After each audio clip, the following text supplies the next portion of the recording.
amerikanische Investoren das damals strauchelnde Familienunternehmen übernommen hatten. Mitarbeiter wurden entlassen, Standorte geschlossen. Grohe wurde zum Synonym für die Rücksichtslosigkeit von Finanzinvestoren. Über die sagte der damalige SPD-Chef Franz Müntefering 2005 in einem Zeitungsinterview: Sie bleiben anonym, haben kein Gesicht, fallen wie Heuschreckenschwärme über Unternehmen her, grasen sie ab und ziehen weiter. Bei Grohe war das anders. In 9 Jahren gelang den Investoren der Konzernumbau. Heute beschäftigt das Unternehmen weltweit 9000 Mitarbeiter, knapp ein Drittel davon in Deutschland.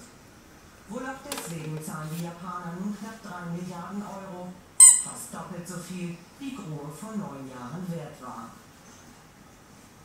Trotz üppiger Steuereinnahmen sind Deutschlands Schulden im ersten Halbjahr nur leicht gesunken, um 34 Milliarden Euro.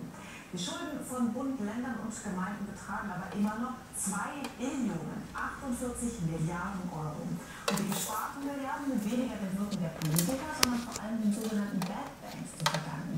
Die sind nämlich viele Ramschpapiere der Westdeutschen Landesbank und der verstaatlichten Hypo-Real-Estate-Gruppe losgeworden.